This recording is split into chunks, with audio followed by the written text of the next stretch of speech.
She looked at me and she goes, Surjit was driven out in a jeep and Surjit was drugged, strangled, and her body was thrown in the river. The woman once called my mum.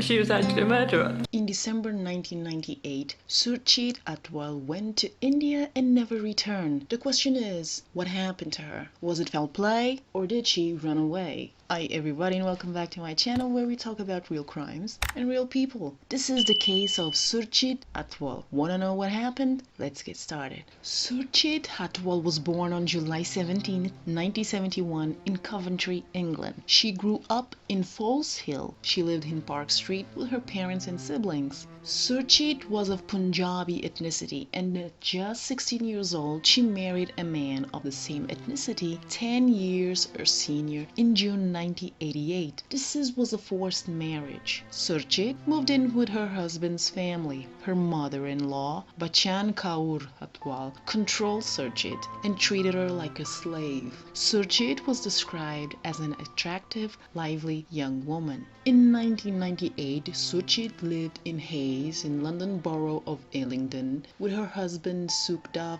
and her 2 children. Right next door lived her mother-in-law from hell, Bachan Athwal, her.The, and his wife, the hero of this case, Sarbjit. her.The was Bachan's son. Sarbjit was Surjit's sister-in-law. Surjit craved for independence. Let's keep in mind, she was born in the UK. So, she started working as a customs agent at London Heathrow Airport. She began dressing more westernized. She wore makeup. She socialized with her colleagues. And that's not just the only thing that she did. Surjit was living in hell. She was in an abusive marriage. Sukdev, her husband, and her mother-in-law abused and beat Surjit and forced her to follow their traditions. Surjit's family and the Athwals were both sick. Surjit and Sukdev by the end of 1998 were going through a difficult time in their marriage. Both contemplated divorce. They sought legal advice,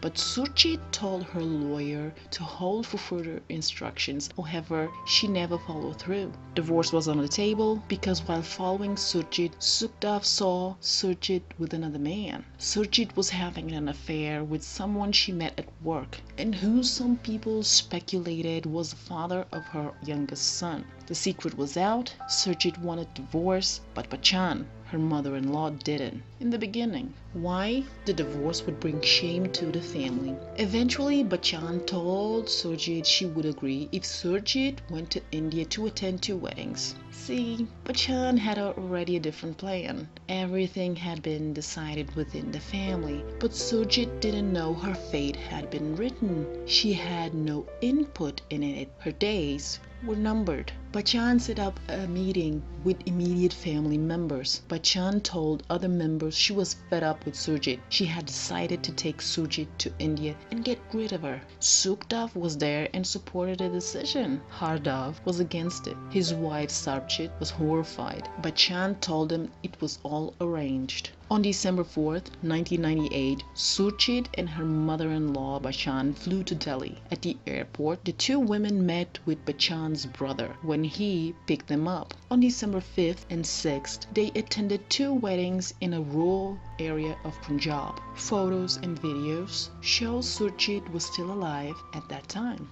After the 2 weddings, Surjit had done her part. She wanted to go home early, so she went to a travel agent to get an earlier flight, but she was unable to do so. Instead of flying away for her freedom, Surjit was taken by 2 men. One of them was Bachan's brother. She was drugged, strangled, and her body was thrown into the Ravi River and never recovered. Bachan returned to the UK on December 18, 1998 alone. Sukdev and Bachan tried to cover up for Surjit's disappearance, so they crafted a web of lies. They said Surjit had run away with another man in India. Sukdev claimed he had spoken to her on the phone and she wasn't coming back. Sukdev told someone Surjit had passed away. He forged a letter pretending to be from the Metropolitan Police and sent it to the Indian police. Sukdev filed for divorce, citing desertion. Despite their stories,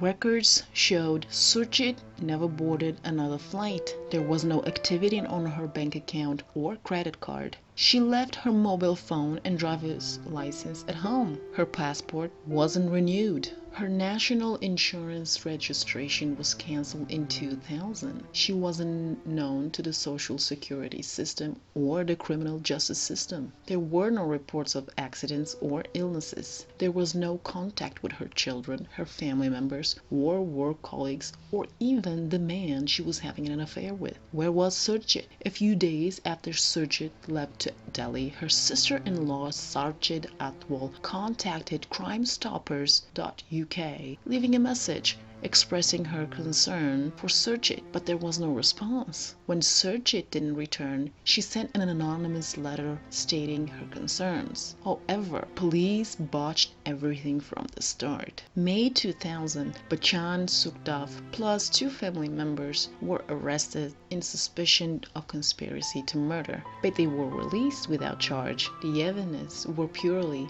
circumstantial. If the police had paid attention and contacted the Indian authorities, Surjit had a chance to be saved. Sarbjit was living in a nightmare. She lived in constant fear the following years. She was coerced and threatened into silence. In 2004, Sarbjit was taken into hospital with a life-threatening stress-related condition, and that's when she decided to free herself from the Athwal family. Sarbjit left the hospital and she went to her parents' home. She told her father what happened. Surprisingly, in a community where murder was considered honorable, Sarbjit's father convinced her to go to the police and make a statement. Sarbjit and her family received death threats. They were intimidated and shunned from the local Sikh community. At the police station, Sarbjit informed the police about the phone calls to Crime Stoppers, the letters she had written. However, the police accused her of fabrication and also suggested she was not well enough to give evidence. Sarbjit told them after Bachchan returned from India, she told Sarbjit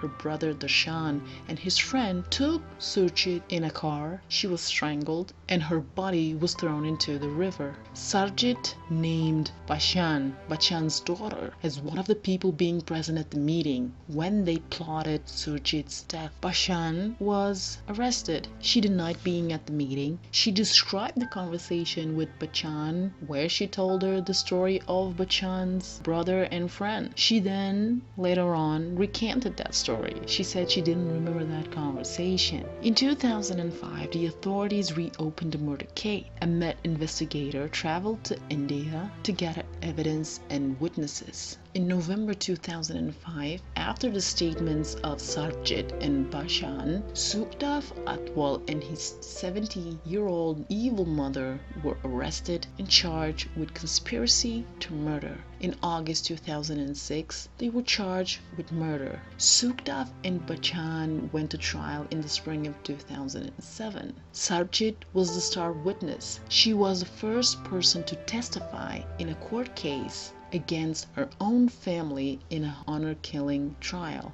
Bachchan's daughter testified. She was considered a hostile witness. She was confronted with her first statement. She was asked what she told to the police was true. She replied, "Yes, I think so." Several evidence presented implied Bachchan and Surjit in the killing. After Bachchan returned, Surjit told he had talked to Surjit on the phone of a woman called Kate. He admitted he planned it. He provided information to the traffic authorities Surjit had passed away. He forged letters to the Indian police to prevent them to investigate Surjit's disappearance. Surjit and Bachchan forged documents that would transfer Surjit's financial share of the family home to themselves. There were allegations Surjit had taken a life insurance policy on Surjit the day she flew to India. He petitioned to divorce. There was animosity between Bachchan, Surjit, and Surjit. In July 2007, Surjit and Bachchan were found guilty